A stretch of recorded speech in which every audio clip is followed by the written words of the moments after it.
Damn, that was actually really cool. A buddy of mine made that for us. Um, Excellent. but what's up, everybody? Quick shout out to the sponsors. You guys saw them on there: Fry's Critters, Zilla Footwear, and as well as W Guys. They are what keep the channel going. We're sorry if we were late. We had a quick discussion beforehand, and I was a little late. I had a lot of going on today with Lucian and stuff, so we were running a little bit. But shout out to everybody that's been in the chat. Paul's Monitors, Mangrove Gang, brother, appreciate you. One of our sponsors, Fry's Critters, always showing love in the chat. Michael, how's it going? Appreciate you. Brad Clark, always a huge supporter. Appreciate you guys. But a huge shout out to Paul, because Paul, I know it's like 3 a.m. at Paul's, or where Paul's from. So I appreciate you showing up, Paul. It means a lot. I'll go ahead and let our special guest introduce himself. How are we all going? I'm Ryan and Esty from Fryzies Reptiles here in Australia. Fantastic. So what all do you work with out there? My collection's pretty. I work with quite a bit of stuff. So I do carpet pythons, only the mutations. I do Anateresia, so children's pythons, only the mutations. So there's a number of mutations in that complex. I also work with mutation blue tongues and a handful of geckos and goannas, varanids. Oh, that's cool. I didn't know you worked with the monitors. Yeah, I do. Yeah, so I work with Kimberley rock monitors. I work with the short tail monitor, so the smallest goanna in the world, so Varanus brevicorda, which are really hard to get and not super common in captivity. And I also work with, I've got a low cow specific of ridgetail monitor, so Acanthurus. That is really awesome. Well, that explains why Paul's here. Paul ain't even here for me. I see how it is, Paul. No, I'm just kidding. He was messaging me before this, saying it was 2 a.m. I see how it is. So he isn't even here. But let's see. Let's see. He said everybody's saying your camera's not upside down. That's a win. Let's see. Aussie.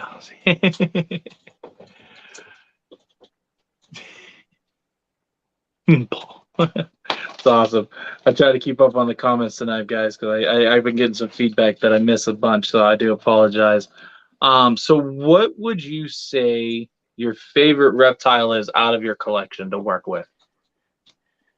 I've gone through stages. So in the last 25, 30 years of keeping, I've gone through stages of, what's my favorite, to, like years and years ago, what started it all for me was I had shingleback skinks, and I bred my first shingleback when I was roughly about 9 years old, and the rest was like, then I had to have one of everything or two of everything and try to breed everything. And then I went through a stage where knobtail geckos were like my thing for the best part of 15, 16 years. I still work with some of the knobtails, the bigger desert varieties, but they're just more so for myself. And now I've moved on into blue tongue mutations because they were just the coolest things that I'd seen in the reptile world. And now I really, really like monitors. I've always had monitors. Like I don't think there's ever been a period in my life when I haven't had a monitor. And every time I sell the monitors, I go, "Oh, you idiot! I need them back." So this time round, this time round, I managed to get some Kimberley rock monitors, so Varanus Cloud Eye, and they're still pretty rare in Australia in captivity. They're not like they're being bred more now, but they still are fairly rare when it comes to captive husbandry of them in Australia.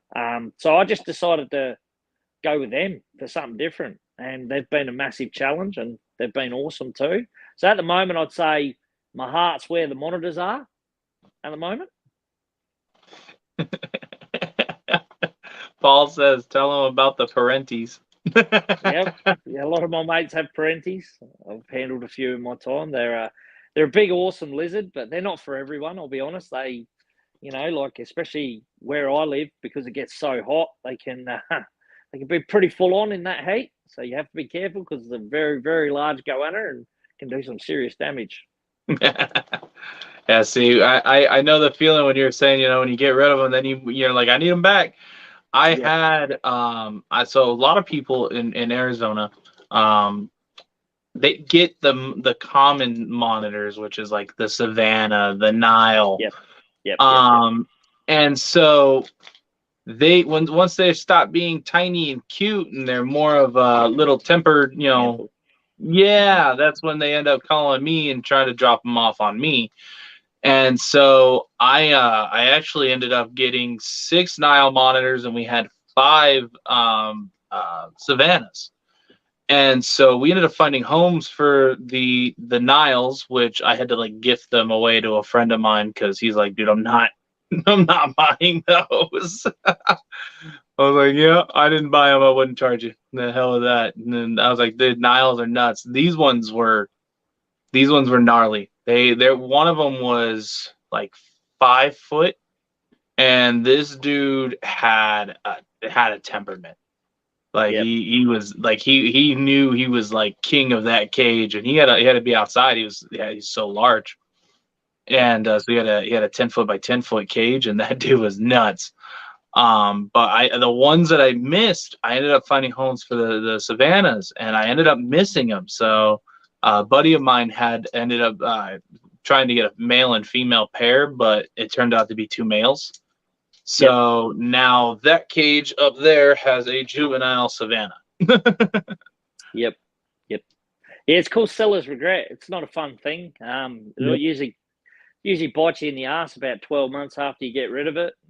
You either got an empty enclosure, or you're changing things up, and you go, oh, I miss them. Happens quite a bit. Gonna have to call it there. Have a great chat. Have a good night, Michael. Appreciate you. I hope I'm saying that right. I'm terrible at reading names. That's all right. But that's the one thing that sucks is I did that again just recently with the rhinoceros iguana, and I still have the open cage, and I regret letting them go. But with everything going on with my boy, I don't have tons of choices of what I get to keep and what I get to let go of. Yep. Let's see. Oh, Paul's got all the questions. Gillinois.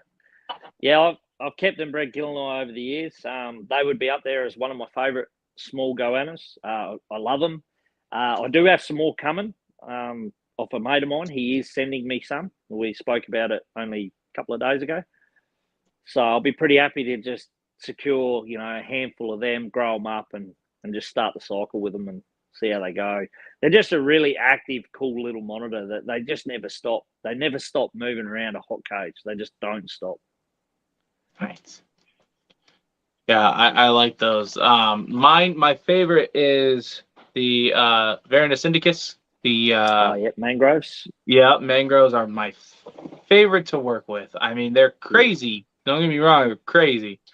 But I love them. They're so rewarding once you work with them and actually like tame them down. It's such a rewarding bond that you make with them. And I actually we are one of very few people out here who have been successfully able to produce them in the U.S.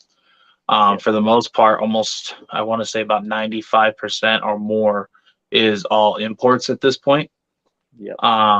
And so actually what I'm trying to do is it's with mangroves. When you start breeding them, like for most monitor species, you can keep like the male and female together for a little bit, but with mangroves, you can't.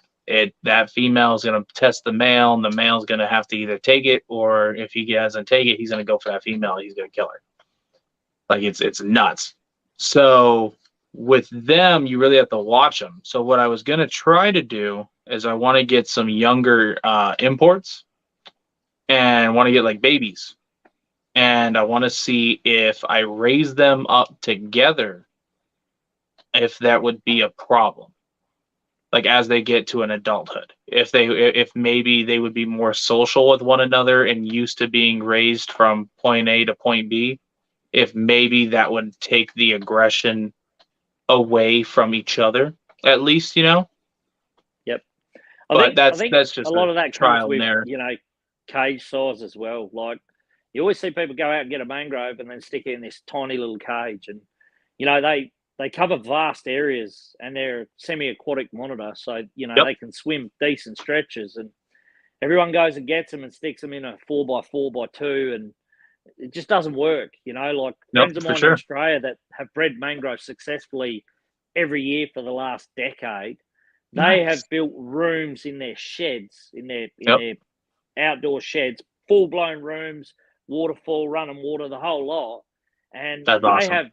they have minimal problems, but they are just a super flighty, aggressive monitor. Like even on a good day, they're flighty as all hell.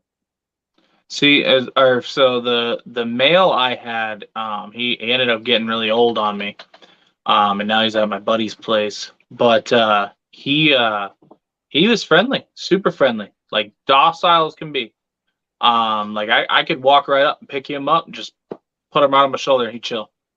Yep. But the female, if I try doing that, I'm losing something. Something's Yep. getting bit. Yep. But what we did is we put them in is a 10 by 15s outside. Yep. And what I did is I got those horse water troughs, those really Yep. nice big Yep. ones, and we filled them full of water. Had the pump in it to keep the water circulating and filter through and everything. Yep. And then we would give them fish so they could chase the fish in the water. Yep. And so we would do that. And I mean, it was really, once we started doing like bigger cages, that's when the fear kind of went away. Yep. Is Start like seeing one, more you know, they natural behavior too. right. And so, and to watch them swim, I mean, that is just crazy how fast they are under the water. Yep. But that's cool. Let's see. Paul's got all these questions. Freaking Paul. Presidents. Yeah, I don't have presidents. I'm hoping to get some. I don't have any yet. There are a couple of breeders here in Australia. One in particular, he does amazing work with them, and yeah, he just every time he posts, you go, "Oh, I need one." Every single time. See, I'm with that with almost every monitor that I see. I'm like, yep, I need that. I need that. My wife's trying to talk me into black dragons. Yep, That's they're what awesome. she's wanted for the longest time is black dragons. Yep, they're awesome. The thing is, I'm at a stage of life now where I've kept everything. Like I've bred over 50 to 60 species of reptile here in Australia. So like it's you know, and like I'm not going to lie, some of them were fluke, and some of them were years and years and years of you know just commitment to providing the right conditions so that they can go. And because I've bred so many species, I kind of know when I get something now whether I want it or not. Like I might buy something. Like I bought a lot of the Agurnia complex, so Agurnia Stokesky, Gidgee skinks here in Australia, and I used to have them as a kid, and I loved them, I cherished them, and I stuck them in this really nice natural cage, and didn't see them for the best part of 3 months. And then now I just see a head poking out, or when I walk, they all hide. But that's the natural behavior, and that's what they do in the wild, you know. But for me, it was like I don't enjoy that. I want to see my reptile. Right. You You know, it's want to not about see them; them. it's about me. Yeah, it's about me. So I either take them from that cage and put them inside with less in it, so I can see them every day. But is that doing the right thing? Yeah, kind of not. Right. So No, I now get it. I've got a handful of species that I get to interact with every day, and I love. That's what I love. I love doing it. Raising Jews together. Yeah, for his mangroves. Yep. Yeah, look, Yeah, I mangroves wanna here I in wanna see how Australia, that. they're being produced in good numbers now. There's quite a few breeders of mangroves, so there's plenty that are hitting the market. It's just, you know, when you get them, provide them with a nice, decent sized cage, and For sure. do the work and do the work. Bryce says he's after one. And then Paul says that he's going to be a quitter and he's going to bed. No, I'm just kidding, Paul. He says I'm going to have to dip out, boys. It's 3:30 a.m. Have a great chat. Love you both. I'll catch y'all later. Later, brother. Appreciate you. Be honest, without Ryan's help in a few years, I wouldn't be here still. Appreciate you, bro. Yeah, well, that's what it's about for me now. I've been keeping long enough now that my knowledge is free. So I'm happy to pass that on to anyone who's willing. It used to be such a, the hobby was, basically hard work because people didn't want to share their secrets or how they bred something. When it comes Nope, to for sure. reptiles, I'm not too fussed. I'm happy to put the information out there so more people can breed these things so they're more available to other people and more people can get to keep them. For sure. I mean, I'm the same way with most of our animals. There's a lot of people that follow our channel that even here and on Instagram that are new into getting into breeding or keeping, period. And so that's where we're at is we're trying to bring on different keepers, different breeders to be able to kind of help different people that want to get into the various species, you know. So if it's something that I don't work with, I like bringing on people that work with that species so that way they can talk about them and stuff, you know.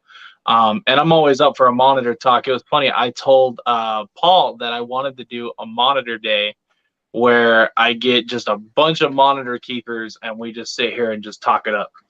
Yep. So that's something we're definitely gonna have to do. Yeah, well, it's different in everyone's experience as well. Like I breed Brevicorder different to how my mate does them, and then he does them different to how another bloke does them. And between the three, we sort of shoot the shit, and everyone rolls the dice and sees how you go. And No, for sure. successfully producing these animals is making sure that there's 3 ways to do it out of 100 ways. Yep. And that falls under what I normally tell people. There's no one right way to do something. No, I would say this. I would And say that if your animals are healthy, your animals are giving you clutches and they're getting enough, like stimulation through their diet, like enriching their diet by changing the food sources. And they've got adequate caging and conditions and they're constantly producing, you're doing a good job. That's what I'd say. for sure. No, for sure.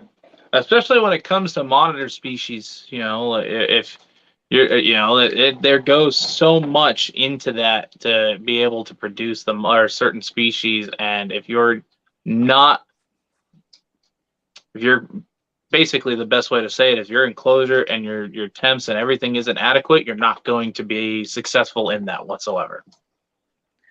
Yeah, so if And you're it's not just, meeting their basic care requirements, then you won't breed them. It's just that simple. yep. So let's see. How did you get into this hobby? So years and years and years ago, my dad, he used to keep reptiles himself. Back then, there were no laws in Australia that we were aware of because, I'm from a small country town.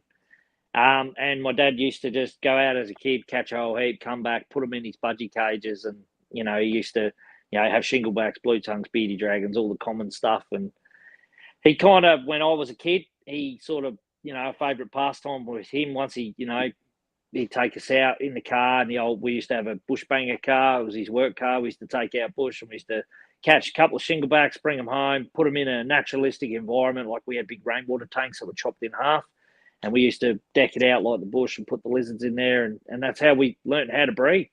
And then a couple of years into that, we realised that it was against the law, which we didn't know at the time. And we basically got rid of everything and started doing it properly under the legislation because, each state has its own legislation in Australia. None are the same. I learned that very recently. I had no idea. Yep. I Yep. think I was talking to either Fry or Yep. Criticam, and I was Yep. talking about that, and I thought that was really weird how Yep. how that works over there compared to like over here. Yeah, it's just a headache. Like none of the states align. Certain animals that you need permits for, you don't in other states, and it's honestly it's a shit show on a good day. But South Australia is pretty good. We're pretty lucky with what we can keep. It's just when you make a transaction over the border, you've got to do all your paperwork, your necessary paperwork to go to the other state, recorded in your book, and yeah, it's that is a lot of great. work. So it's People like don't realize how much more work it is. that is a lot. So It is.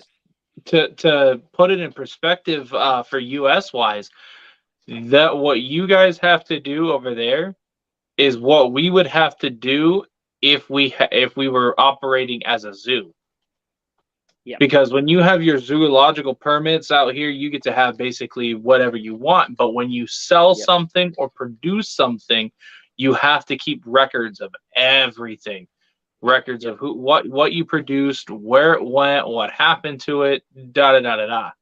And so that's the best like way I can think you guys have to do things, and I just think that's insane. Yeah, and we also can't keep anything that's non-native to Australia. So if it's not native to Australia, we can't keep it. So we can Yeah, only because you guys keep can't animals. import or export, right? No, we can only within the states, and it can only be like native. That is insane. I mean that the only thing that we have something similar to that would be for my state, we can only keep native venomous, but we can't keep anything that's outside of it. And so unless you get your permit. But under the average Joe, you can only keep 4 of each native species as long as it's not protected. Yep. And so there's a whole heap of rules just when crazy. it comes to protected and endangered, which basically writes everything off. So all that of stuff you can't have, basically. Yeah, that's just like our Gila monsters. We're not we have them running around here, but they're federally protected. Like you get caught messing with those, and you're screwed. Yep. No, the laws are here. Look, they've done a pretty reasonable job for the last 40, 50 years. It is a lot of, I think, unnecessary paperwork now, especially with the hobby growing the way it's growing in Australia. It's really taken off. I mean, COVID elevated it, 1,000 times faster than what it was going, because everyone was sitting at home and couldn't go to work in Australia, so they were just buying pets. That's what they were doing. See, that was going to be one of my questions: is how did COVID affect your guys' hobby over there? Yeah, so it's been a huge plus for the hobby, but it's also, there's a lot of negatives that come out with it as well. So like the benefits are everyone was selling more stuff than they normally would. Pet shops were buying just about everything everyone produced because they just couldn't get enough reptiles. But then the other side of it is, live feed costs go up, rodent costs go up, grain, everything's gone up. The whole economy's gone up. Supply and demand type thing. And freight's gone up 300%. So I used to be able to freight a reptile pretty much anywhere in Australia for about $120. I'd struggle to get one anywhere in Australia for under 300 now. Damn. Yeah. And I thought US was bad. Nah. Australia's freight is absolutely ridiculous. Like, it is ridiculous. So US, we used to pay 50 for no matter where it was going. It was about 50, 60 bucks. And then these past couple of years, it just kept going up. It went 60, turned into 70, 70 turned into 90. We skipped straight over 80. And like for me to ship from Arizona to California, which is like right next, like the state literally next to me, I could throw a rock and probably hit it. Just right across.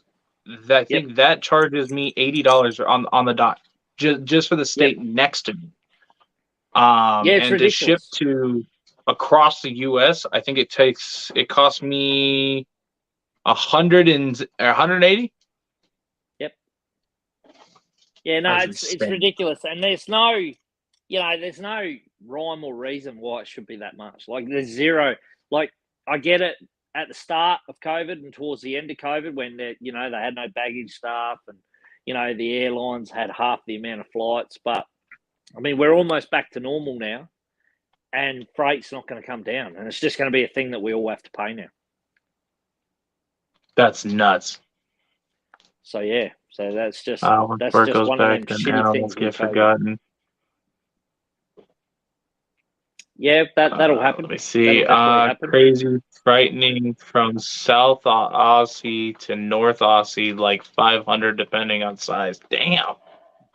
Yeah, because of all the connecting flights. Like, you've got to go from where I live to Adelaide, then you've got to go from Adelaide to Brisbane, then Brisbane to where Fry lives. I mean, you'd be looking at $400, $500 just for that because they charge you handling fees at each airport. Oh, And that's a $60 that's fee insane. at each Missy. airport. What's up, Missy? Appreciate you. I was wondering what happened to you. I was worried for a moment. Let's see. So, what would you say your first reptile was? It would have been a shingleback. It would have been a shingleback. And her name was Droopy, and I got her at school from one of the kids at school. He caught this shingleback, and it was probably the most placid lizard I'd ever held in my life. And I had her for a number of years. She was a beautiful lizard, and I didn't really look after her well because I didn't know fuck all about them. I was reading books at the library to get information on how to look after a lizard I already had. That's awesome. So yeah, but I looked after her as best I could, and then after about 2 years of keeping her inside, I put her outside and I made a big run for her, like a big cage, and it was pretty basic husbandry back then. There was no bells or whistles. It was like, yep, the food goes in this day, it comes out this day, and they were bomb proof. They were literally bomb proof reptiles. But so that would have been the first reptile I think I ever had was my sleepy shingleback.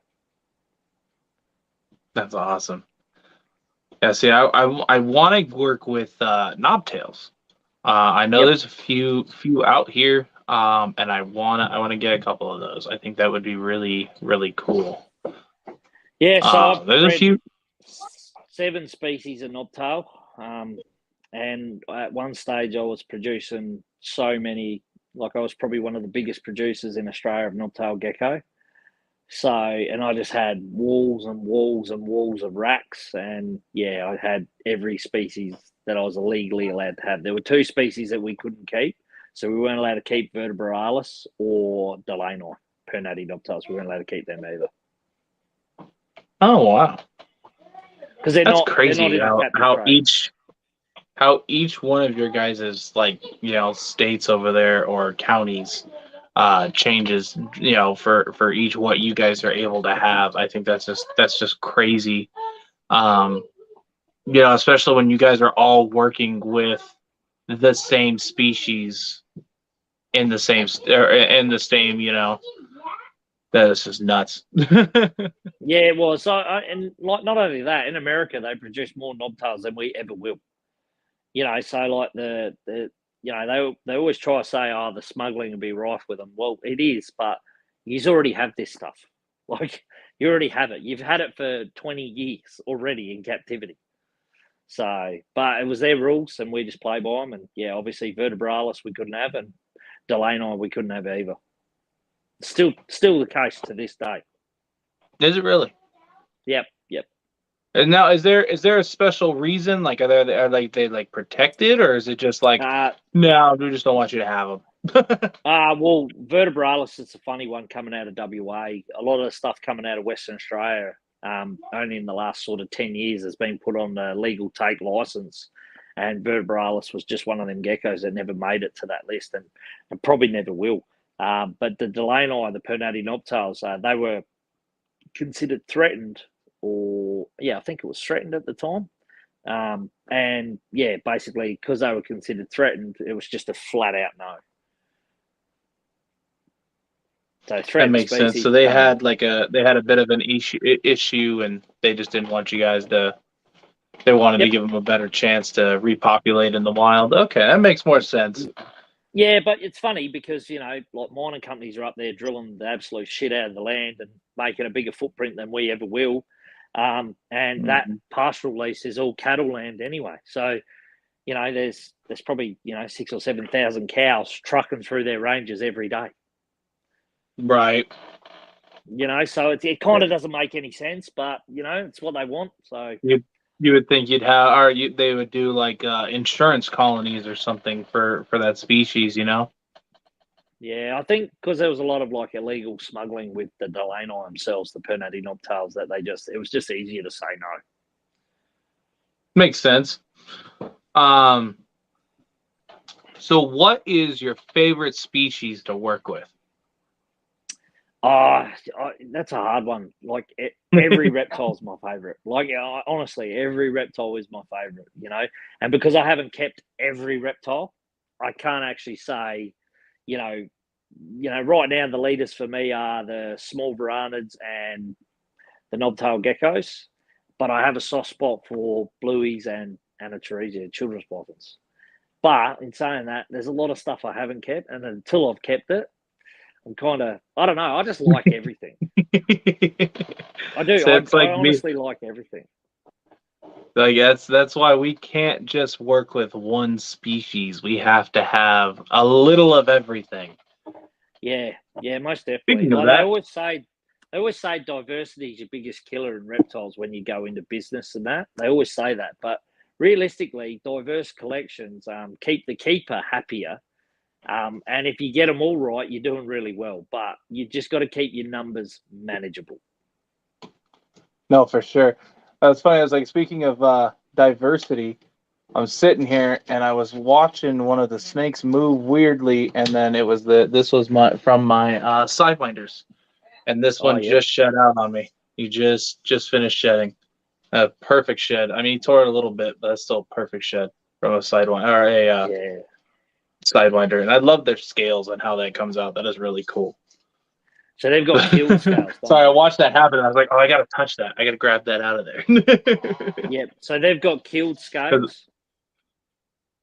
Yeah, so they've got really rough cube scales. And Yep. then so here I'll bring it up to the camera so you can see.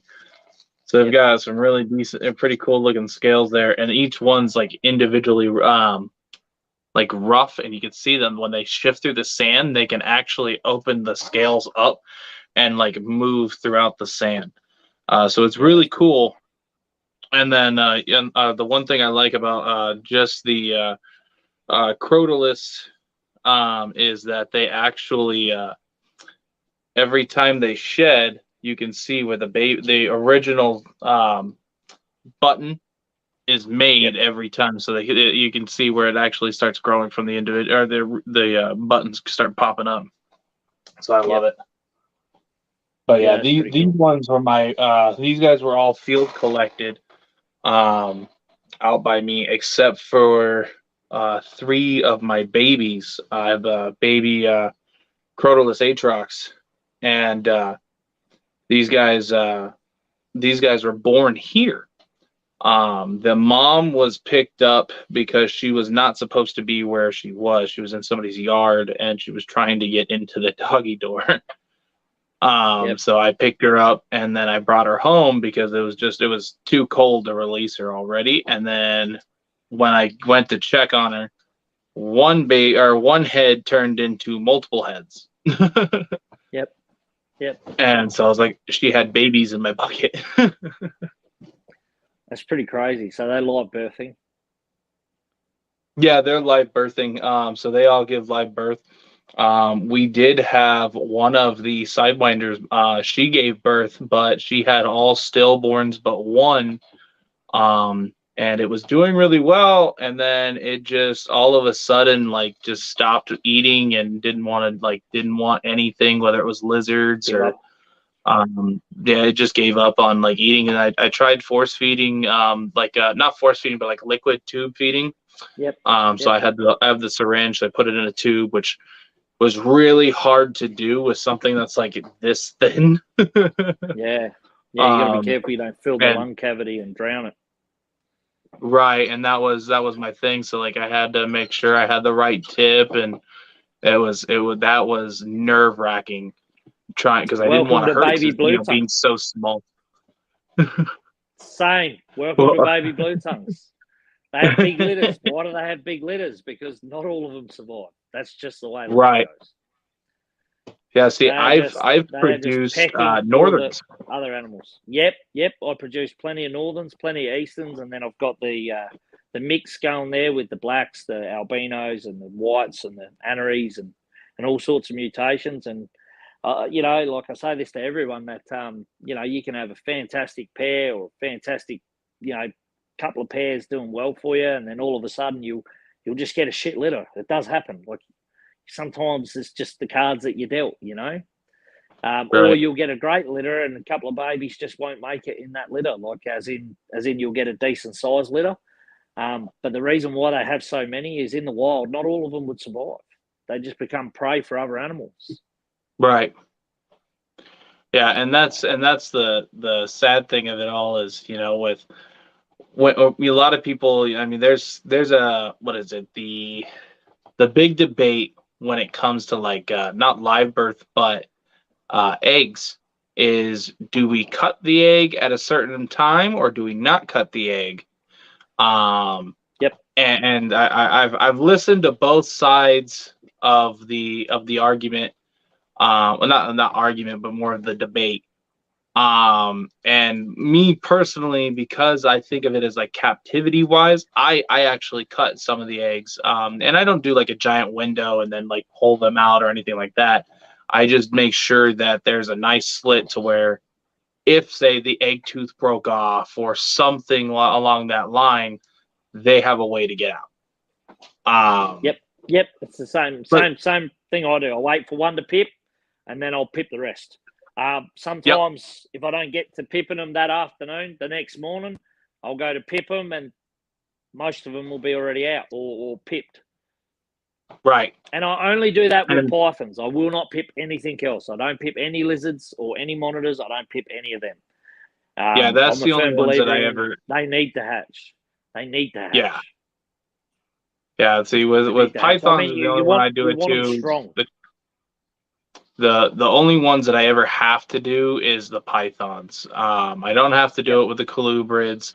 And then lizards. I mean, the one we produce the most of lizard wise is our tegus, and tegus I never have to do anything. Oh yeah, I do this little scratch, the egg scratch. I love it. Yeah. They just yeah. I got but this. You see, when you do it, they jump out and they're ready to go, right? And with the bearded dragon, or I've seen they do it with crested geckos and some of the chihuahuas, and you know, a lot of the geckos you can just finger rub.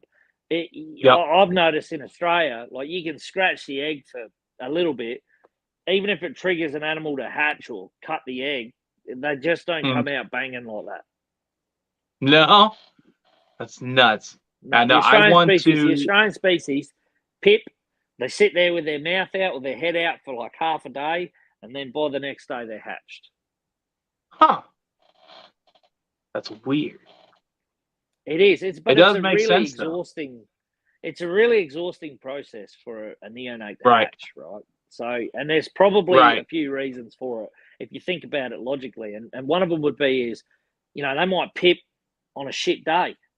So what's the point of climbing out of the burrow and going out into the world if it's a shit day? You know, they might be able to pick up on like barometric pressures and conditions, you know.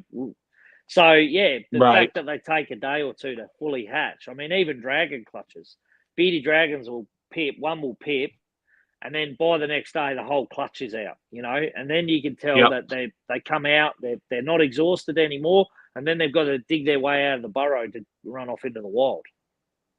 Right. So yeah, it's just like sulcata tortoises. It's like sulcata tortoises. You know, when they hatch out, it takes them forever to get out of the egg. They actually break out of the egg and, you know, fully start walking around, and then they got to dig their way up out of the burrow and then you know, be out into the world. And it always blew my mind because I watched. I actually sat and I filmed it. And I watched the mom make the nest and how deep she makes that nest. I'm like, how do they get through that? And it was always nuts watching. Yeah, because it'd be like concrete. It'd be like concrete, you know, 3 months later or however long they take to hatch. I mean, I had some eastern water dragons and beady dragons hatch outside naturally in my cages, and the dirt I shit you not, it was like concrete. It was dead set. I was like, how did they get out? How? Yep. Yeah, But they and managed. that's so like They managed. we have clay.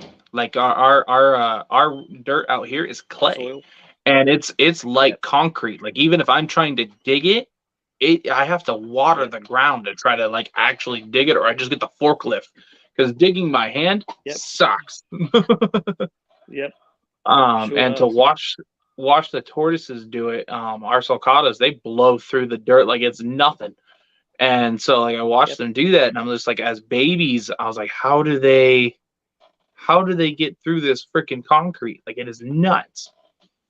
And but I mean every spring and around like Easter, we see tons of them just running out of random holes that just popped up within like the first like within that day. Yep. Yeah, and I'll bet you they all And come so out super healthy, ready to go, ready to attack life too. oh yeah. Yeah, it's You pretty know? cool though. It's pretty cool. Yeah, it's awesome.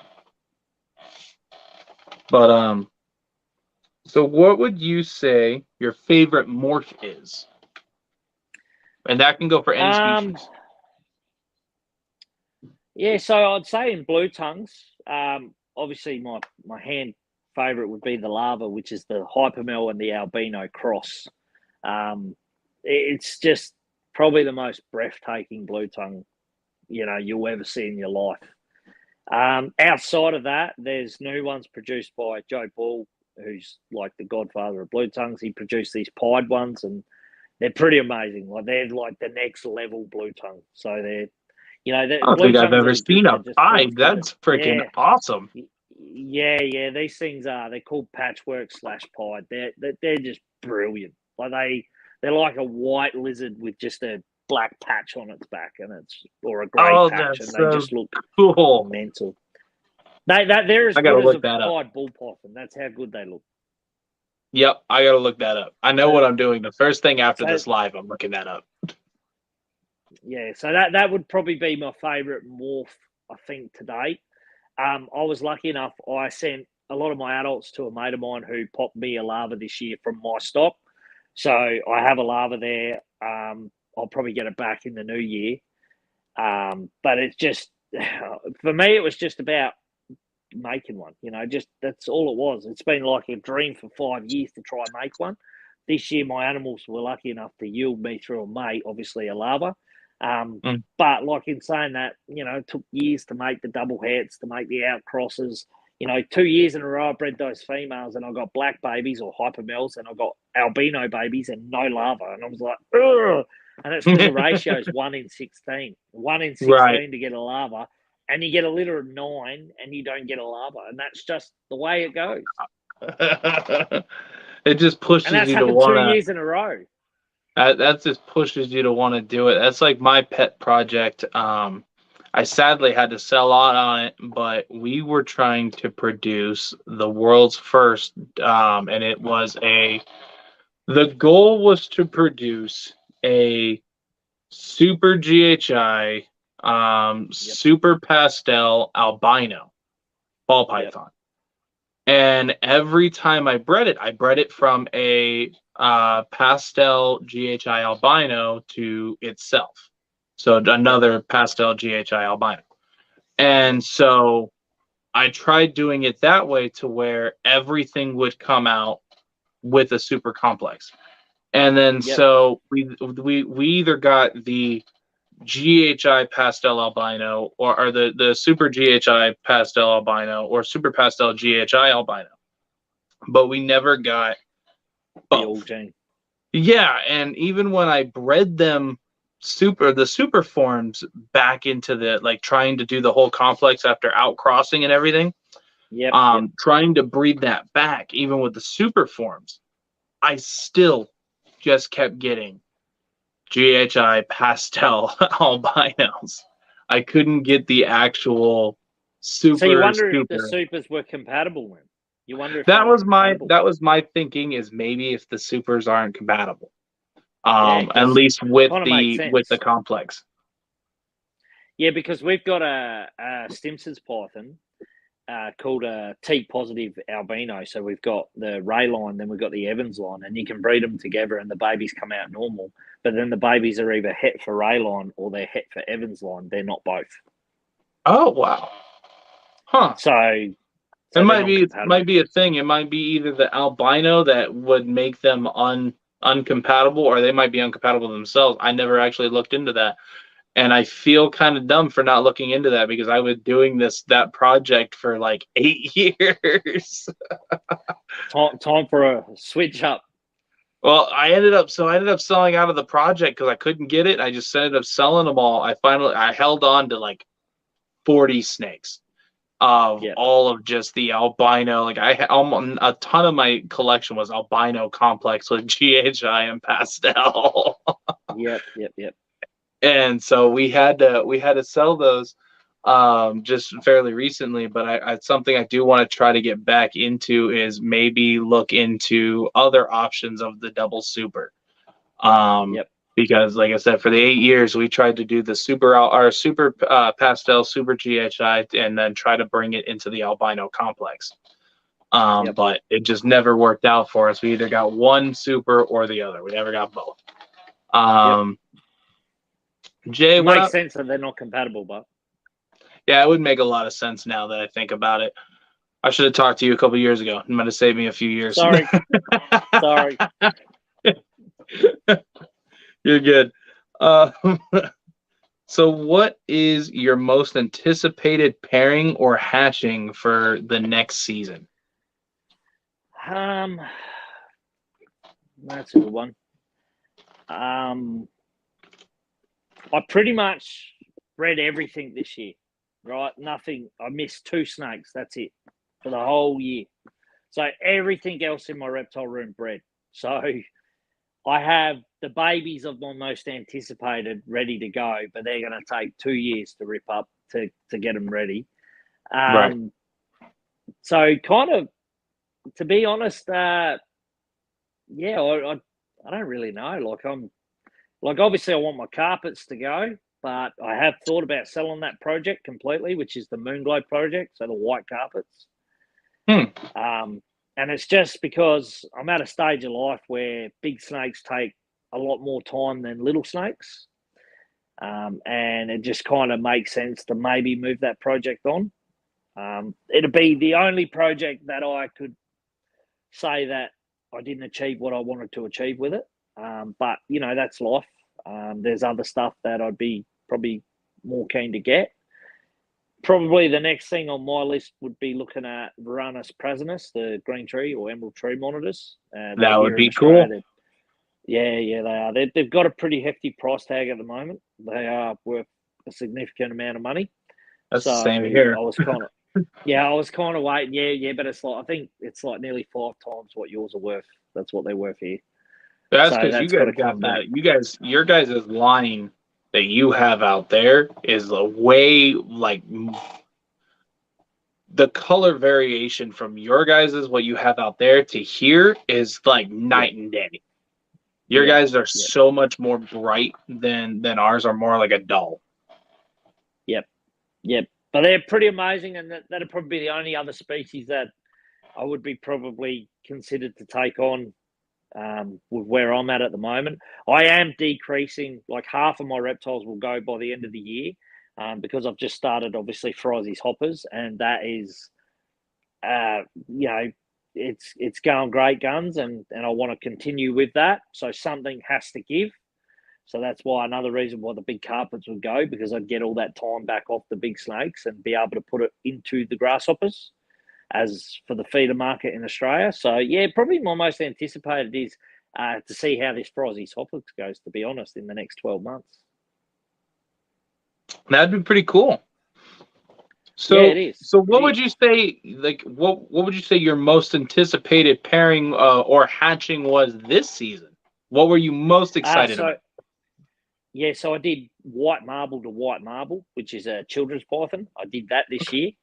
And the babies are unreal. Like they're friggin' amazing. They're just friggin' amazing. The clutch wasn't that great, and I can see why there's hardly any white ones in the market because Look, I hatched a couple that were kinked, and obviously I euthanise them straight away because they have no quality of life like that. But yeah, the ones that I did get out I can tell are going to be absolute bangers, like next level. Now I do have another project in the pipe, but I won't disclose that on here. No, I get it. I get it.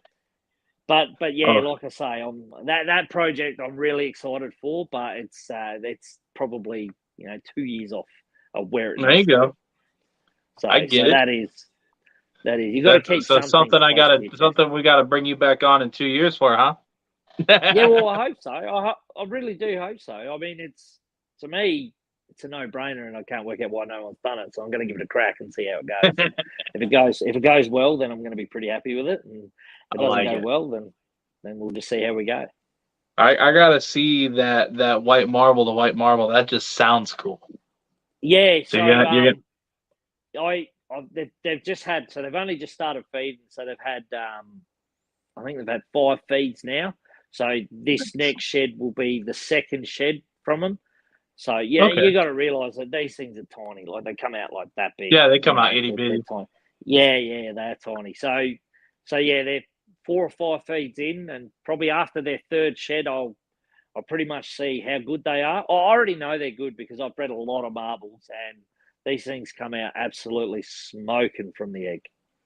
Yep. Yeah, I'm gonna need some pictures. So, yeah. So I'm actually the two of them should shed this week, and that'll be their second shed. And by their third shed, they should be pretty good. But the adults, I mean, the male is probably one of the best I've ever seen, and I paid a lot of money for him, but he was worth every cent because he is absolutely brilliant. There's a guy in Queensland named Dave Evans, and he just breeds some amazing white marbles, and he's probably better than mine. But I started with his stock, and yeah, I'm pretty happy with where it's going, and I'm just going to keep channeling that project into making whiter snakes because it's a pure white snake and it's only a meter long. I mean, it's perfect. Right. It's perfect. That's actually really cool. Yeah, they are pretty cool. So that was probably the best clutch that I was, really sitting on the fence and on edge to get to the end of that result because it's taken me. I've had to grow them up and do like a lot of the work, so it's like. It's been pretty bloody good. And then, yeah, obviously the Kimberley Rock Monitors, breeding them again, and the Brevicorda, breeding them again, stuff like that. I mean, that's just awesome. I mean, the smallest monitor in the world, it comes out the size of a gecko out of the egg. Doesn't even, weighs like 0.4 of a gram. And they come out and they've got attitudes like parentes with food. Like you drop a couple of little roaches in there or a couple of little crickets, and mate, they just go nuts, eh? Fries asks, black eyes or blue eyes on the marbles? Blue eyes. They've got blue eyes. Oh, that's even cooler. Yep, they got blue eyes, like their mum and dad. So would that be like a Bellflays complex? Nah, there's probably plenty going on in the marble gene that people have been saying it for years because you get dark ones, you get yellow ones, you get cream ones. I mean, the actual complex is absolutely amazing, and there's a lot of work to be done inside that one complex. And a lot of people are doing the work now. But yeah, it's pretty amazing the stuff that's coming out. That's where all the chimera and the so-called pieds, or I think they're calling them. Oh, there was a name for them the other day, but there's that many variants like paradoxes and stuff like that coming out of this complex. They're amazing. That's actually really cool. Now I need to. I feel like I need to look into this a little more, because that's all I do most of the day is look into species that either I have or something that even if it's something I can't ever own. I like just researching it and learning something new. Now I've been in this for a while, not nearly as long as you. I've been around for a little bit. I think I've only been doing this for almost 18 years. Yep. And and so my thing is I love learning something new every day. And with so many species and getting to do these interviews with everybody that works with various different species that even I can't even work with because you guys have stuff out there that we can't even have. because Yep. because of the import export. Yep. Yeah, and a lot of Um, it in Australia as well is people don't realise that when they race out and buy some, they might not live in the right climate for it. So years and years and years ago, when I was into knobtail geckos in a big way, I also do leaf-tail geckos. I did leaf-tails. And where I live, it just was too hot and too dry to keep them happy or in peak condition. I would have had to change half my reptile room to sort of accommodate a handful of leaf-tailed geckos. And at the time, I wasn't in a position to do that, but that was a complex that I loved. Like, they were amazing, like absolutely amazing. A gecko sort of that big, like from your wrist to your elbow, and it looked like a leaf. I mean, how cool is that, But where no, I I get live, it. and everyone where I live, and you live in Arizona, so you would Yeah. struggle to keep stuff like that in No, we tip-top have. condition. So unfortunately, yeah. So you just We can't do we've it. gotten some crazy species that it took so much trial and error. Like the ones in particular are like our frog species. Like it's Yep. so hot and out here that it's really hard to be able to mimic what they need, and that's one thing that I love how far Zilla and like Zoomed and all of them have come Yep. with like the mistings, the foggers, all of that stuff, to be able to help mimic the environment that they need. And like even the caging. I mean, you look back from what we had to deal with way back when to what we got now is completely different. When I first started, there was no such thing as a UV light. Yep. There was no such thing as a UV light when I was a kid keeping reptiles. It just didn't exist. Everyone kept incandescent bulbs or party lights. They painted them blue. No, for That sure. was a reptile And light that's back then. and that makes sense. I was reading comments. But no, yeah, and that's the thing. And so like I remember back when I was a kid, I started with so my uncle and his brother, so my other uncle, so both my uncles, they're half brothers. And it's funny because the one is really small and the other one is really, really tall. The one that was really small liked red-tailed boas. So he liked the bigger snakes. And then my uncle, who's 6'3", like, he's as big as I am, he likes ball pythons. And so that's what they kept. Yep. Well, they both work construction, so they weren't able to handle them. They weren't able to like really take care of them. So they had me take care of them. So they had their both, little collections, and then I started taking care of them, and then I started breeding them and worked that my way up from there. And then they left from Arizona to go to Vermont. So I think like a year had gone by, and I was like, you know what? I miss having snakes around. And I remember asking my dad, I was like, hey, can I go get like a ball python? Can I go get something cool? My dad's like, no, you just go catch something outside, you'll be fine. Little did he know, I caught something. He just didn't care enough to like ever actually look at what I caught, and I had a rattlesnake. And so I was a 10-year-old with a 3-foot diamondback rattlesnake. And I had this thing for a while. I had her for a couple years, and to the point to where she was just docile when I caught her. And after like 4 months in captivity, she was eating really well for me, everything. And after having her for so long, she actually started letting me handle her. And I don't condone free handling or anything like that, but as a 10-year-old, that was like pinnacle peak. Like, hey, dude, look what I can do. Yep. And so that was, the thing is, it's pretty crazy because back then, you're talking how many years ago, you probably weren't even meeting its basic requirements with lighting. You would have done with its diet, obviously. Yep. But realistically, you probably just had some, random heat light. Yep. Yeah, and I was the same. Like when I first got my first lot of baby blue tongues, a mate of mine bred some, and he gave me, I think it was 4 babies. I just went and got a bloody, just a fluoro, just a 2-foot fluoro, put it in the cage. Yep. It was just a normal fluoro, and then a heat light, and they did fine. But Right. it was so far what they needed, but it was enough to keep them alive. Price says party lights. Yeah. But the thing is, I mean, people got to realize how lucky they are today with these brands, Zilla, Zoomed, Arcadia. Investing millions of dollars into research to give you the product that you can just go home, screw in, and flick a switch. Yep. And that meets 25% of its lighting requirements of its life. I mean, that's pretty huge. Yep. Back when I first got my first UV light, I remember it was I want to say it was a Zoomed, right? And the lizard had to spend 12 hours a day, 7 days a week under it to get 15 minutes of natural sunlight. Oh, wow.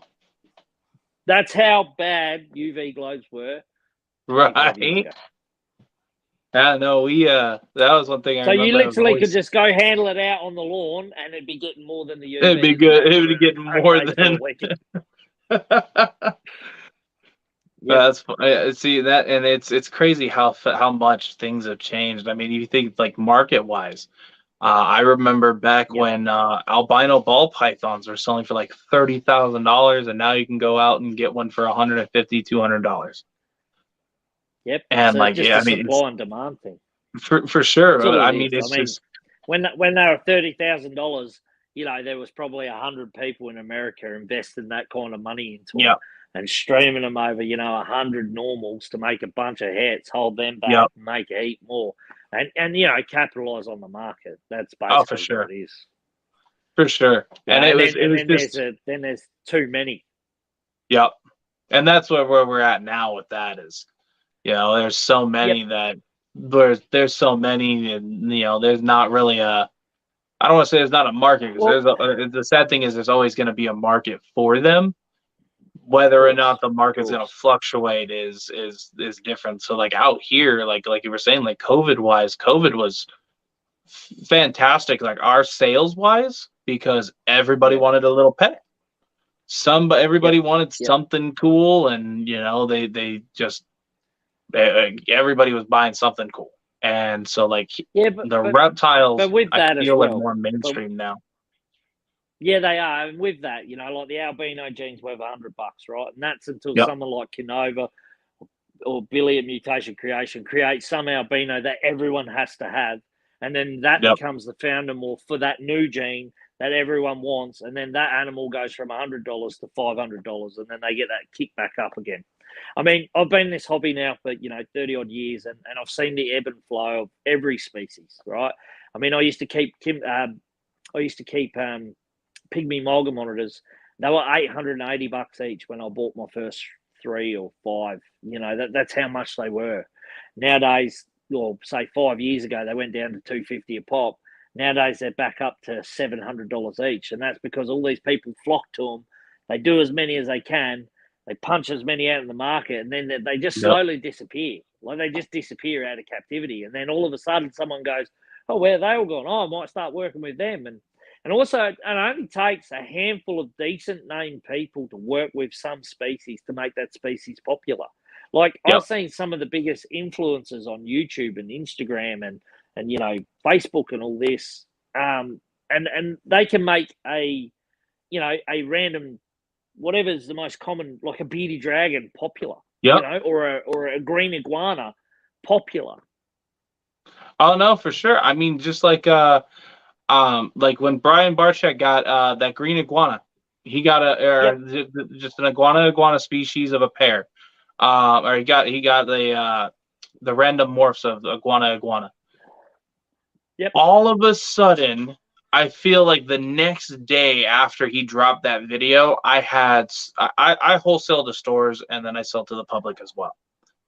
I had 7 stores call me telling me I need iguanas. And I was like, why? And they're like, that is all we're getting asked for right now is iguanas. Yep. And it was insane. And me being, I didn't want to supply that. Like I was like, dude, I'm not filling 7 stores full of iguanas. I didn't want to try to do that because like not only was it a trend type thing because, hey, he's got it, so now I want it. You and I both know like how iguanas are, where they end it's up. when where they end up. And I mean, like, that's how I ended up with, where is he? Oh, he's hiding. He's under here. Yep. That's how I ended up with a iguana in here, and he's only in here temporary until winter. Goes Yep. back because he has a huge cage outside, but he hates Yep. that cage for some reason. Um, but no, it's just like that's how he ended up here. Is the people just didn't want him anymore. He wasn't cute. He wasn't small, and they had to get welding gloves, those really big welding Yeah. gloves. And Yep. that's how they went into his cage. Like I was like, okay, well, because they gave me the cage with him and everything. They're just like, we just want him to go to a good home. So like, okay, Yep. well, I brought this travel tub so that way you guys can break the cage down and everything. You guys know him best. Get him out of there. Get him into the tub, and we'll do that. Like, oh yeah, no Yep. problem. And like, oh my god, it was insane watching this. They put the gloves on, and the dude walked in there, and he just ducked his head down and grabbed him, like just jumped on him. Like didn't give him a Yep. chance or nothing. I can stick my hand in there and pet this guy, no problem now. Like he trusts me completely. Yep.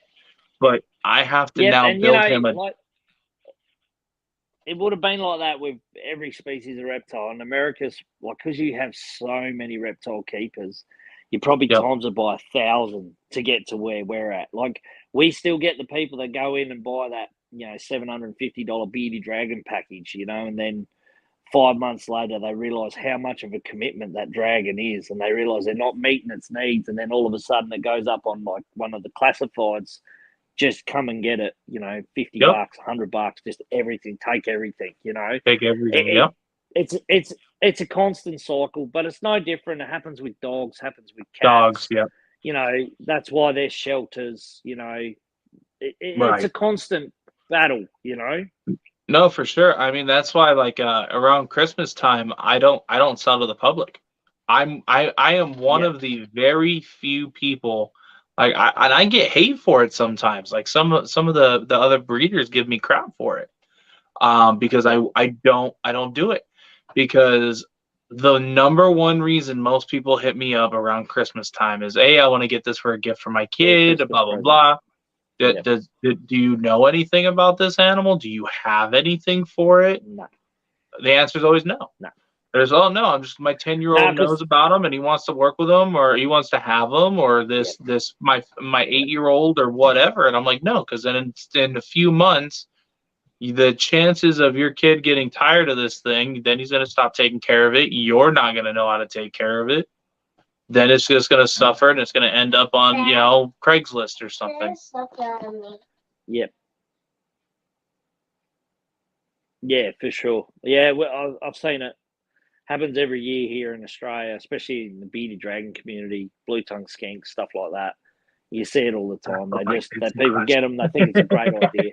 No, you're right. People get them, they think it's a great idea, and then realize they can't care for them. And the Yeah, other and thing that's, is, reptiles are expensive if done right. They are yeah, expensive. yep, They're they are for expensive to sure. feed. They're expensive for power. They are expensive. No, for sure. And that's one thing I tell people. I was like, get your kids are addicted to reptiles because then they won't have or have money for drugs. Yeah, well, that's definitely true. But yeah, they are really expensive. That's an expensive hobby to get into for sure, especially when you're trying to do Yep. everything correctly and when you're making like big enclosures like this. Like this isn't even the biggest enclosure. This is a 6 foot by 2 foot by 2 foot. Well, Yep. each one of these is 6 foot by 2 foot. There's three stacked. Yeah, and people don't realize that you build a life size enclosure and then you got to work out how to heat that, and Yep. like like it's great. Like if it's outside, you don't have to worry about heating it, because the natural light does that, the sun. Yep. But when they build these big, massive cages inside and you don't live in a decent climate like where I am, like it's either super hot or freezing cold, like because we're very much like Arizona where I live, it's hard to get that balance right. And then you can spend, a decent sized cage, you've got 4 heat sources just to keep the ambient up. No, for sure. It's insane, and that's why I love like the one reason I don't want to leave Arizona is my monitors love it outside. Yep. Like Yep. the mangroves really like it out there too. The only thing I got to watch out for is when it starts hitting the 115s. That's when like misting systems kick on, and we have to really like watch the major heat, because when it's hit the 115, it's sometimes like a lot more than that. Especially Yep. when it comes to like there's no wind, it's just we're in the middle of the desert, it's open area. So that's Yep. that you got to really watch it. Um, but Yep. other than that, for the most part, when you hit like the 100 and 110, 112 area, I mean, you just catch them out basking on like their giant logs and stuff, and they're just chilling. Yep. Or or if it gets too hot, that's why I like having the really large like water troughs, Water because then you'll catch everybody chilling in the water and it's constantly in the water. moving. Yep. Yep. Yeah, and it's just how to do them right. Like that is it's just how to do them right. Yep. And And that's people don't key. realize a lot of the small monitors, a lot of the pygmy monitors, they Mhm. come from some of the hottest parts of Australia. So they're used to basking points at like 75 degrees, Right. and When he that's says that, when he Celsius. says 7.5, guys, he means Celsius. No.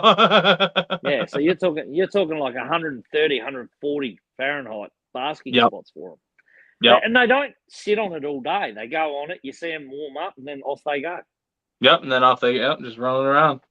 It's crazy, Yep. like seeing, like the not the behavioral difference, but like the care difference for how it is for like the pygmy monitors compared to like the Asian water monitor, or even if you look at the Savannah monitor, how Yep. much different it is from like the Savannah to some of the pygmy monitors. It's just Yep. it's crazy to see how just the slight change can affect them. Yeah, and also people in captivity, what I've noticed is it doesn't matter what reptile it is, they just keep their reptiles with too much weight on them. They just overfeed the shit out of their reptiles. It doesn't matter what species it is. I've seen it with bearded dragons. I've seen it with, monitors. I've seen it with like a whole heap of stuff. People just overfeed their reptiles. In the Yep. wild, especially a desert species, that animal will be lucky to be eaten, 3 times a week on 3 good days because Yep. you live in the desert, you know yourself, you have like 3 or 4 good days, and then, a big wind will come through, and then you'll have 1 or 2 checkered shitty days, and then all of a sudden you'll be back to good weather again. These animals function around that sort of, weather climatic conditions to eat as Yeah. much as they can when the weather's good because they know that 2 or 3 days a week they're not going to eat. Yep.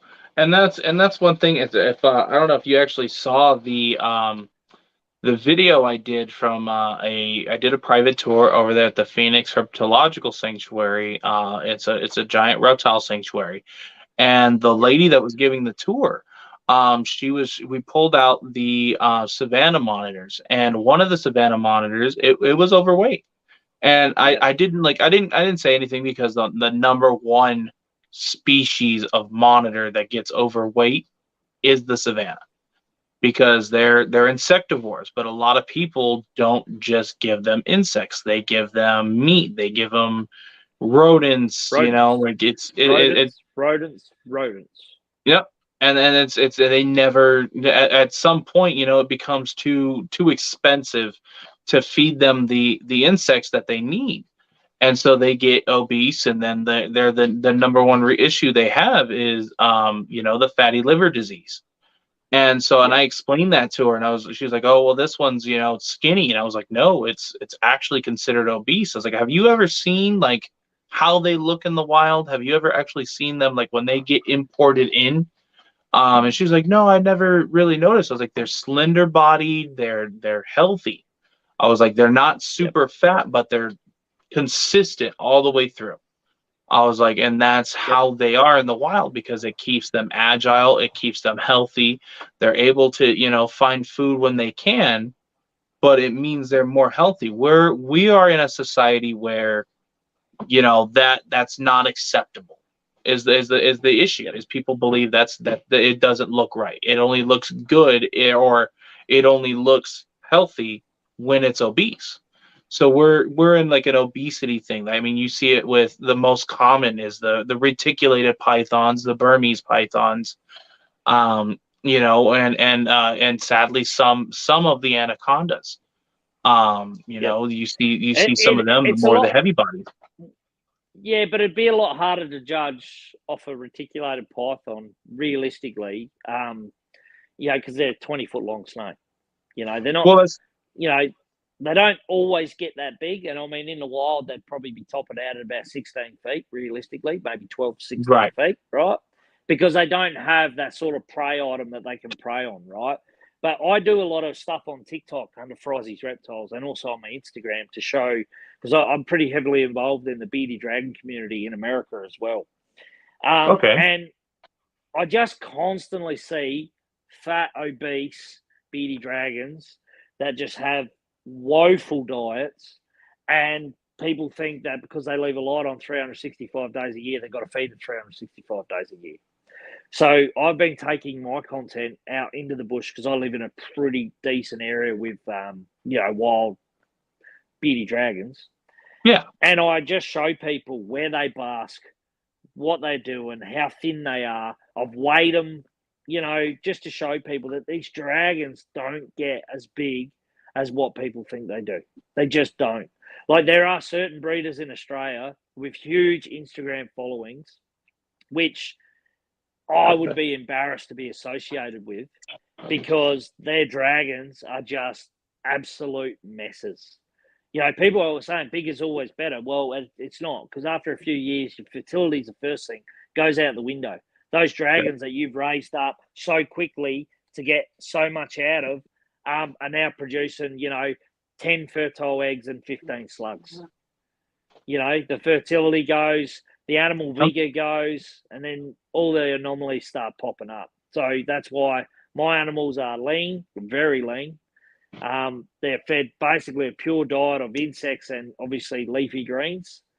Right. But I don't feed my animals every day. Like, I'd be lucky to feed my adult dragons twice a week.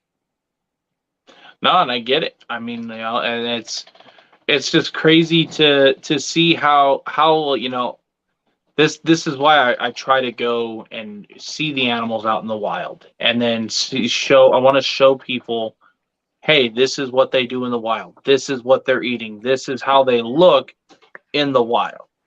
So then when you're looking at how they are in captivity, you're looking at a really obese species at this point, and it's something that I personally would like to change and would like to try to make it more mainstream. But I mean, at the you can't really. I don't want to start like doubting myself on it. I want to try talking about it more and more throughout like time and see if it catches on. Because Well, it's a like I healthy meant, conversation. for sure. And And I can that's see the hobby starting to swing as well. I can see people, back when you were a kid and when I was a kid, you went out and you got a lizard, and then you went home and you read books, and if you had the internet, well, I didn't have it when I was a kid, but you had the internet, and then what you did was you found pictures and then you tried to recreate that habitat, right? For the yep. last 7 or 8 years, 80% of the reptile hobby hasn't tried to do that. Now I see this massive shift with everyone going back to it and starting to actually look after these reptiles the way that they should have been done in the start. Right. And I'm guilty. I had a whole wall of racks, hundreds of animals in racks. I'm guilty. Ask me where I am at rack keeping.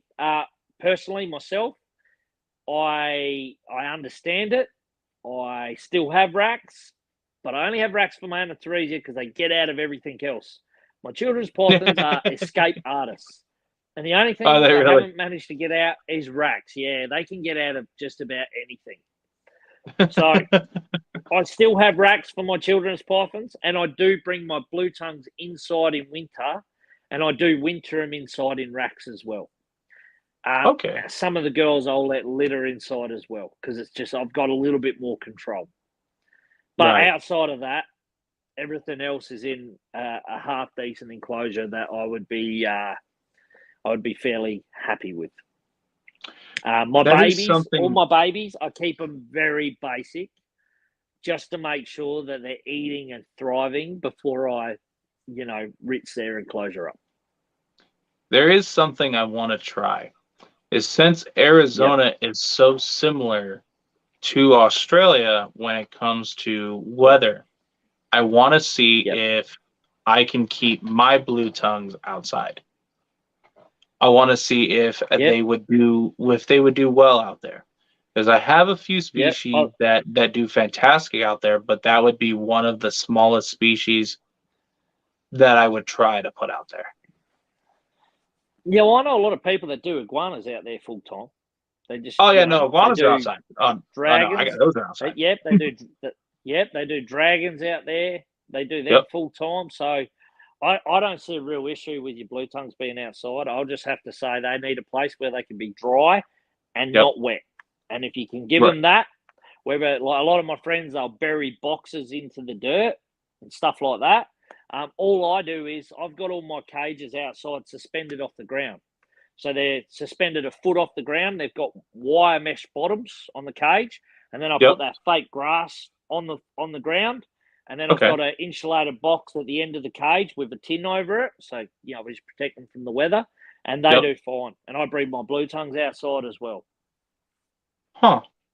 I when I go to Yep, do this in spring, because all mine are down right now for winter. Because yep, right now we're on opposite, so we're winter now, and you guys I think are in summer, right? summer. Yeah. Yeah, we are So summer. we're Yep, total opposites right now. So mine are yep, inside for the we winter sure right are. now. So in spring, I'm gonna message you, and I'd like to try to see if you can help me build something that'll be suitable for them. Because like I said, I keep my tegus Yeah, I'll just outside, I send you keep the my monitors plans. out there. Um, Yep, I'll and just so send you the we plans. oh perfect. That even works even better. Yep, yeah, I'll send you the plans. And like the thing is, like you just have to work out where in your yard they're going to suit best, for where the sun Right. comes up to where it goes down. And then, like, I've got automatic misters on my cages outside. So on the hot days, I just turn the hose on and boom, they all get Yep. like automatic misters. And I've got shade sails as well. So when it's over like 105, I put up shade sails over all of my cages Right. because like, I know they can handle it. I know they can, but I've man made that Better than safe cage. than sorry. What if I've missed something? Right. In the wild, they can just go find a bigger tree hollow or go find more leaf litter, or, they can't do that in captivity. Right. No, I So agree. it's just trying to take all of that out of it. But yeah, no, I definitely can help you out there for sure. I appreciate that. Um, so I know I've taken up a lot of your time, so I only got a few more questions for you. Yeah, I'm Um, in no rush, mate. I had nothing planned today. I've already done my trip today, so I'm good. yeah, I was gonna say, I was like, I remember you did that trip before, Yeah, which I hope you guys had a lot of fun. yep, we um, did. It was a great day. that's awesome. Um, so what is your goal as a breeder? Um, I'm probably at the point now where, like in Australia, so in America, you have commercial breeders, right? Mhm. They are proper commercial breeders. They're fully licensed LLCs where they're Yep. turning over, hundreds and thousands of dollars on reptiles. Right. We can't do that. We can't do that in Australia. It can't be done. It just cannot be done. The population isn't here, and there's not enough demand. Like I can produce say 1,000 beauty dragons a year. That would be it. That would be nearly the market share on dragons for that year. Wow. Right? Yeah, we just don't have enough keepers to keep it going, the way it is over for you guys. Not only Right. that, the Right. most expensive reptile in Australia is probably a $10,000 animal.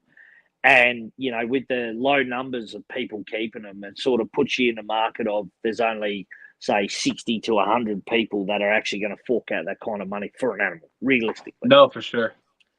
So as a breeder, for me personally, it's just about meeting the requirements for my animals and and ticking off a few bucket list species. So another one I want to work with is Glebopalma, which is the black palm rock monitor.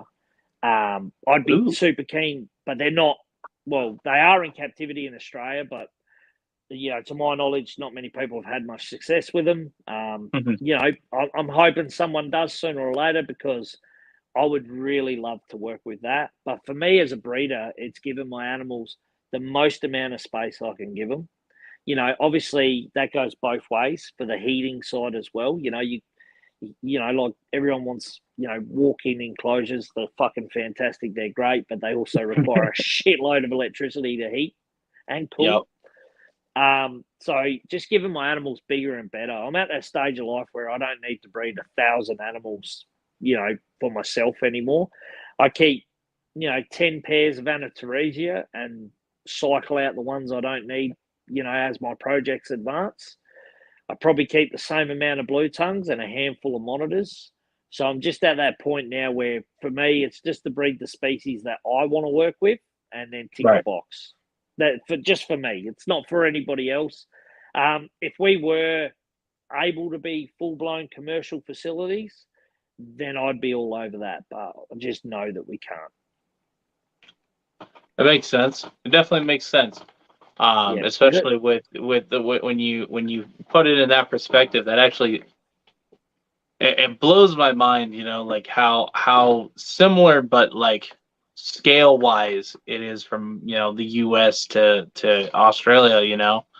How lucky we are to have more people into the hobby out here than it is to got you guys out there. That gives you a lot to think about for sure. Yeah, it does. And I mean, like, don't get me wrong. I mean, you got people breeding ball pythons worth, like one snake worth $200,000. I mean, that just doesn't happen here. It just doesn't happen, and it will probably never get to that point. I just don't think it will get there. Right. Population. The one thing that sucks is you guys are stuck with all working with the same species. Like, you guys can't branch out to anything different. Nah, well, there's a lot of species in Australia, so there's plenty of variety inside the species complex that you can work with. I just find that, like, I get a lot of people asking me, what would you keep? What would you do? How would you do this? I get that all the time. And I always say to people, one, you keep what you like. The most important thing, you always keep what you like. Two, like if you're going into something, don't look at that as an investment, right? Because at the end of the day, it's your reptile, right? If you're going into ball pythons in America, you can look at it as an investment, because those animals do show investment style of money, right?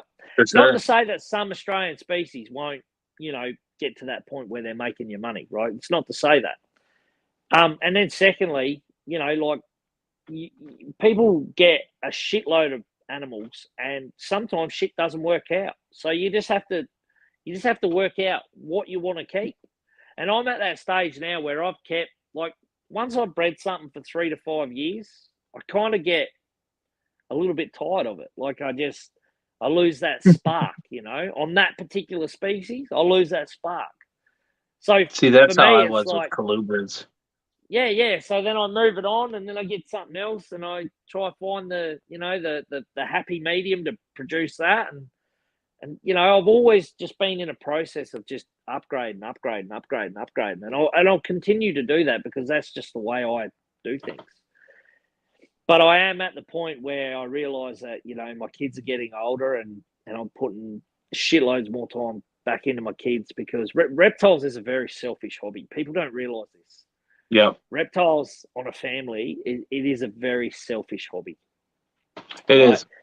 You have to sacrifice. Your trips are going away. You have to sacrifice, financial to buy into stuff, and it's always, it's just like, for a 25-year period, I've always been, it's all about the reptiles and myself. And I realise that, my kids, like, whilst they love what I do, and some of them really like it, two of my children just can't be asked with reptiles. Don't care too much about them. And that happens, because it's not everyone's thing. Right. And as so he, yeah, like yeah, look, if as a breeder, for me, it's just breed the stuff that I've got, and if the species that pop up that I want to work with, I'd be really happy to take them. But I'm in that frame of mind now where if I don't have an enclosure ready to go, it's all decked out, ready, so I can just get the animals and put them straight in there. I won't even look. makes sense. We're trying to we want to expand a little more on some species that I don't have, and stuff like that. My goal is to breed a little of everything. Yep, But the main thing we were trying to do, like with frogs, was there's yep, so much imports, and there's nobody really breeding them captivity wise. So yep, like clown tree frogs, there's almost all import. I think yep. myself, Josh's frogs, and like maybe five other breeders that I know of produce them in captivity. Other than that, they're all import, and Yep. they never really make it. And then like red eye green tree frogs, there's tons of them in captivity, but almost all of them came import. Yep. And so my goal is to try and continuously breed the more common species, but they're less commonly bred, more import. That poses another issue as well, and it always poses the issue with the ball pythons as well. Is like a standard common ball python coming in from Africa to America. Yep. The animal's value is like $25 to $30. Oh, US yeah, dollars. it's cheaper than that. It's 10-20 bucks. Yeah, well, there you go. There you go. So, like, if you're Yep. producing, say, normal ball pythons and they're getting, $10 to $20, Yep. you'll never be able to get to a point where that African import won't be able to just squish you in a day. And it'll probably be the No. same with like imported frogs. If the frog's value was, two, three, $400, then it makes sense because people will get sick and tired of buying a frog that's just going to die on them. Right. No, But if and it's that's the thing too, is it's the common thing is the red eyes. A lot of them don't make it. yep, Because they either can't get them to eat, or they just come in malnourished, or it's too much stress on them and they just die. And it becomes like I've had tons of people reach out to me and tell me, hey, like I saw I did a DIY enclosure. I built the entire thing. yep, And so it had a working waterfall in there. It had its own water basin at the bottom that filtered through and went right back into the waterfall. Tons of mossy area, so that if they wanted to be dry, they could be dry. If they wanted to be wet, they can get in the water, in, out, do whatever they wanted. And I made sure that I left open spaces to where when they laid their eggs on the glass, that when they hatched, they would fall down yep, right into the water, or glass, or on leaves, or wherever they wanted to do it. And yep. the thing is a lot of people messaged me. They're like, "Oh, well, you have a ton of them in there. Aren't you afraid they're going to die?" And so I had to like literally explain, no, I've bred these, I did this, I did that. And I hear all these stories. I bought it from the pet store. I had it for 2 days, it died. Or, Yeah, I because bought, a lot of and people, the poorest thing with reptiles in the world is education. It's yep, just that simple. The education around something. These people are buying 5-minute pets without doing 5 minutes of research. yep, They just go in, they talk to the person behind the counter, they see something green and shiny, and they go, "I'll have one of them." Is it easy to keep? And obviously, the pet store goes, "I'm sure it is." And they take yep. it home and it dies. No, You and know, that's a big issue too, that we as a community need to start kind of dealing with. Is there's so many incidences where basically the store, or some of the stores, I mean, like Petco, PetSmart, the worst, where they are trying to upsell. Like yep, I was in Petco it was a couple of years back. I went there to get some like some little feeder fish for some of my Mata turtles. I had just left the school. I did an educational show there at the school. So my wife was in the car with the animals. I was just getting some feeder fish on the way back home. And I'm waiting for somebody to help me, and the first thing I hear is the lady that's over there is apparently the pet care specialist, And this woman's like, hey, I want to get a snake for my son. He's really dead set on something like a ball python or something, but I want, like, she's like, I don't know anything about him, but I can't handle something that gets over 4 feet. That was her thing. So they had one ball python, and the lady was like, no, you should take this red tail boa. And she's all, they don't get over 3 feet. And I was like, you're joking, right? Now, mind you, there was a reason. It wasn't that she knew she was full of it. But the reason she was doing it is those those red tail boas had been there for 2 months and nobody bought them because they were like over $200 for just a normal boa. Whereas the ball python was $60, so there was no point in selling her a $60 snake. No, but, you know, that snake was going. That snake was there for the day. I think that like a week. Yeah, and look, so we can all like, especially with Petco and PetSmart, we've got like similar chains here in Australia. But realistically, without them, we wouldn't be able to sell our excess stock that might not go to other breeders or keepers, right? And the thing about these big chains is they put someone in charge who has zero to next to zero experience because they're paid. They are paid employees to sell shit, and they're probably commission based as well. Some stores, yeah. Yeah, so they're commission based. So it doesn't matter if she upsold them a red tail blower. That's $200. She gets 10% of that. It's an extra $10 for that week she's going to get, you know, or that week that he's going to get, right? That's just the way it goes. So like, it makes it really difficult. Like, and I see it in Australian pet shops. You know, probably 30% of Australian pet shops in Australia shouldn't have a reptile license to be able to sell reptiles because they don't even meet the basic care requirements for those animals. They just don't. No, and there's stores in Arizona that are the same way. There's plenty of stores. There's some stores here that are brilliant, like absolutely brilliant, who I deal with all the time, and I'll continue to deal with because I know my animals are going somewhere nice. They're being looked after. The person knows what they're doing, and I'll continue to do business with those people.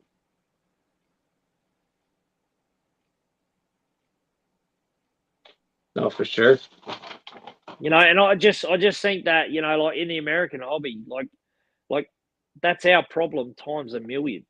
So every Petco or every nan and pop shop you're going to walk into are going to have issues, and it's based around they can't afford to have a reptile keeper in their shop. They can't. Why? Because you know what it requires, and even if they use all their lights in their cages, they still don't meet the requirement.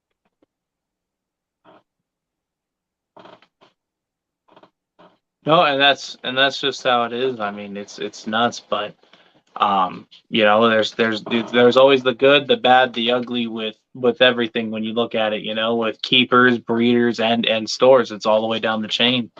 That's it. And then you as a breeder as well. I mean, a little onus comes on you of who you sell to. So if you're not happy with that pet store, even if you're giving you an extra $50 an animal because you don't like their care, don't sell to them. Sell to someone else. Yep. So yeah. No, for sure. There's a couple stores. Like, I sell to almost every store in Arizona, but there's a few stores that I will not sell to for that reason. They do not. Them people do not need animals, and I won't support it. I do not. I don't even go to their store to buy anything reptile related. Like, they're no. But there's that with, I feel there's those type of stores with in every, you know, state, and I feel like there's that type of store in every hobby. I mean, you know, you think birds, fish, everything all over the world. I'm sure all over the world, mate. Yeah, all over. We'll never get past it. I mean, you know, people got to realize 20, 30, 40 years ago, these reptiles, these birds, you know, dogs, whatever, you know, they were put in cages with no lighting, no ventilation, no nothing, you know. So they've come a long way. They've just got a lot longer to go.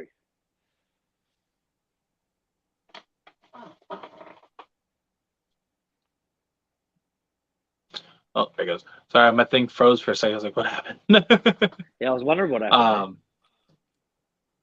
Yeah, it was weird. It was like frozen. I was like, what is going on with my thing? It's because people keep, like, it's 9:30, or sorry, it's almost 10 o'clock here, and I'm still getting random phone calls, and it says spammer call, so it's all Yeah. like randoms, like your car insurance extended warranty. I was Oh like, wait, yeah. what? Yep.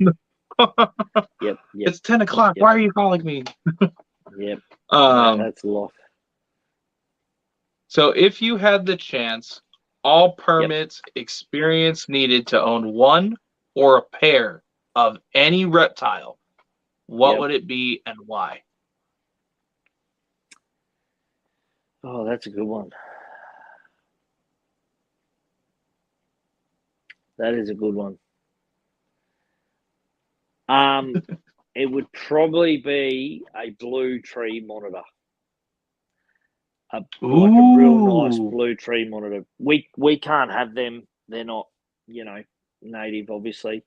But if if I could have the opportunity, that's probably what I'd want. A blue tree monitor, I would say, because they are pretty gnarly. they are.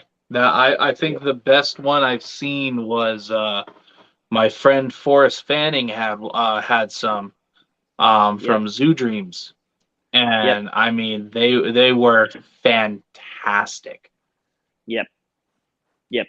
A mate of mine from Canadian Cold Blood, Brandon Van Asten, he breeds them. He breeds all the tree monitor complex, and he's probably got the most amazing collection I've seen. Obviously, he's in Canada, but I watch all his stuff and I talk to him, and yeah, he just every time he posts a picture or a video, he makes me jealous. And like seeing those little blue tree monitors hatch, because he always uploads the videos to Instagram or Facebook, and I just go, wow. And yellow trees are just as nice. Even the black trees are nice as well. So it's just like that whole complex would be, yeah, that'd be me tomorrow. That would be me. But because we're in Australia, I Yeah, can only work that's with Australian species. So for now, it's just, yeah, it'll probably be presidents next, I would hope. that'd still be pretty cool though. I think that Yeah, would be really cool to see you guys work with those out there. yep, I have yep. hopes for you guys to be able to not even just export, but I have hopes that you guys could at some point get like imports in, so Oh, be able that to would be, broad span some of your guys' collections out there. I think that would be really not just beneficial economy wise out there, but like it would be beneficial for the hobby. I think for yeah, you it would. guys out there. It'd be that would be the first way that Australia opens us up its borders to the US, say, like our stuff going out, right? Even if they just did that, it would be super beneficial because it would be an industry, and it'd be an industry built off captive bred reptiles, because you could only, like, if you could do it, you would only do it with captive bred animals going out as part of the process. For But sure. it would be a standalone industry. I mean, our standard shinglebacks and blue tongues and stuff like that in America are worth a fortune, Oh, for an sure. absolute fortune. So, there'd be enough money that there'd be leg room on, the person in Australia to make a good coin, the importer to make good coin, and then the quarantine facility that it rocks up to make coin before the buyers come and buy all the stuff. Like it No, for makes sure. perfect sense. It makes perfect sense. And I mean, if they could do it with stuff going out after, say, 3 to 5 year trial period, they could then do it with stuff coming in. Yeah, I mean, I I get it. agree. I get it. I get it because they protect our native flora and fauna, and they don't want to bring diseases or parasites or any of that in. But you got to look at the idiots who brought the cane toad here to eat cane beetle. That was the Right. government. Yep. And they can't even jump and get the cane beetle, and now they've taken over half of Australia, the top end. Yep. Like absolute fail. But yeah, That's probably why and we can. that's probably why they haven't thought of it again. Is they're like, we failed Oh, this don't time, worry. we They've, failed they've that brought no, time. no. They've brought multiple things in since the cane toad, and that hasn't gone well either. But it's just the cane toad's been the most destructive one. But yeah, it kind of shits me to tears that we can't have your stuff. Yeah, it's kind of really shitty. I mean, even as far as like the reptiles in America are at a huge investment stage. I mean, you look at like bell-faced lace monitors being sort of $7,000, $10,000 each. People in Australia breed shitloads of them. 100 eggs at a time, from multiple pairs. I mean, that's a lot of money to another country. But yeah, just at the moment, it's not there. It's not going to get there, and I don't think it's going to get there anytime soon. Oh, for sure. That's we'll see. I mean, never know what happens in the future, but we'll see. I have hope for you guys. So I have two more questions for you. Yeah, shoot. If you had advice for someone wanting to get into breeding, what would your advice be to them? Well, firstly, do your homework, do your research. Find a mentor, a decent breeder, and take on as much knowledge as that person will give you. Secondly, do not skimp on enclosures, racks, whatever it is you choose to keep them in. Do not skimp. Pay the money, do it properly. You're only going to do it once. People don't realise, everyone coughs at a Freedom Breeder or a Vision rack or whatever other racks are floating around. Those racks are still around 30 years later, still doing their job. Your enclosure is only going to last 5 to 7 years on a good day if it's, marine ply, whatever particle board or whatever. You buy a PVC cage and you buy it from the right builder, that thing will last you 20 years. The only thing you'll be replacing are the fittings and the plastic or the glass. That's it. So do it once and do it right. Yep. If I could have told a young self 30 years ago to do it right, I might not have hemorrhaged $50,000, $60,000 over the last 20 years just on enclosure upgrades.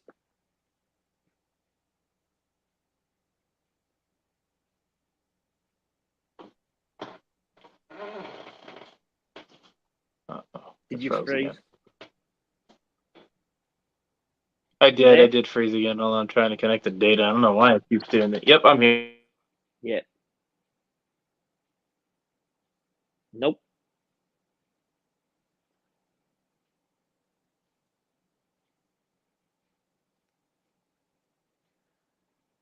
There it goes. And they keep calling me. It's just random spammers, just spam calls. Just You have no volume.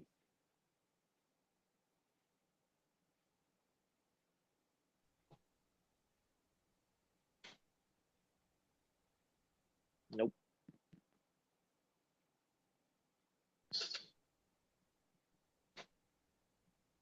Go. Can you hear me now? Nope. Good. Can't hear you. No? What?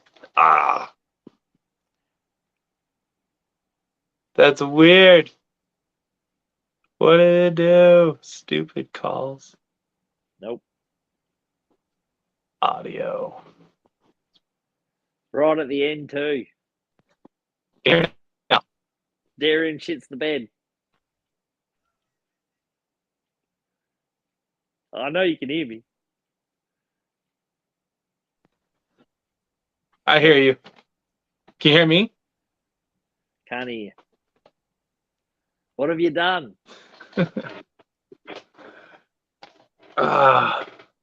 Why did it do that? Hold on.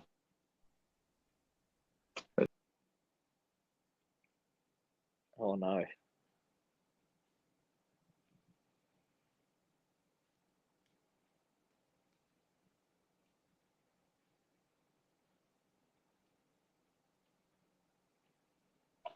Can you hear me now? Talk. Can you hear me? No? Nope. All right, I'll close it out. Thank you very much, Darren, for having me. Thank you to everyone who tuned in. Thank you for everyone who's watching. I appreciate the time. Give us a follow on Fryzies Reptiles on Instagram and TikTok, also on YouTube as well now. Thank you so much, Darren, for having me. Be good, and I'll talk to you on the other side. Thank you all.